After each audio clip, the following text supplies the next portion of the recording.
మేమందరం ఈ కూటమి ఒక 15 ఏళ్ళకి తక్కువ కాకుండా బలంగా ఉండాలి. మనందరం ఇబ్బందులున్నా ఏ ఉన్నా మిమ్మల్ని ప్రభుత్వాన్ని మిమ్మల్ని ఏర్పాటు చేయడానికి, మిమ్మల్ని నిర్మాణం చేయడానికి మేము కాపులం కావాలా? మీ కమ్మోళ్ళకి, మీ టీడీపీ పార్టీకి దెబ్బకి మీరు ఊళ్ళో వదిలిపెట్టి పారిపోయి పెళ్ళాల పక్కల ఇక్కడ దాంకొని దుప్పట్లో దాంకొని ఊళ్ళో వదిలిపెట్టి మెడ్రాస్ హైదరాబాద్ పారిపోతే పవన్ కళ్యాణ్ కోసం మేము ఫైట్ చేసి మీ ప్రభుత్వాన్ని సజావుగా ఎలక్షన్ జరిపి మిమ్మల్ని ప్రభుత్వం మీ ఊరు వదిలిపెట్టి రాష్ట్రం వదిలిపెట్టి పారిపోవాల్సిన కులం మీది, రాష్ట్రం వదిలిపెట్టి పారిపోవాల్సిన పార్టీ మీది. మిమ్మల్ని మేము నిలబెడితే మీరు మమ్మల్ని ప్రతిసారి గెలిచిన ప్రతిసారి మమ్మల్ని కాపుల్ని టార్గెట్ చేసి చంపుతారా?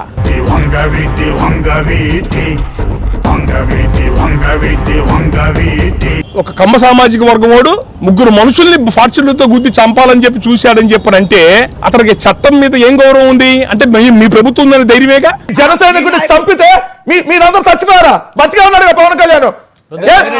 ట్వీట్ అనేది ఏడుస్తావచ్చు కదా. ఒక 15 ఏళ్ళకి తక్కువ కాకుండా ఇబ్బందులున్నా ఏం పార్టీ నాయన మీది? ఒక తెలుగుదేశం కుక్కలు కొడుతున్నట్టు కొట్టిన సిగ్గు చలం లేకుండా ఇంకా కాళ్ళ దగ్గరికి వెళ్ళి వాళ్ళు అలాగే అన్నా సార్ అంటారు వెళ్ళి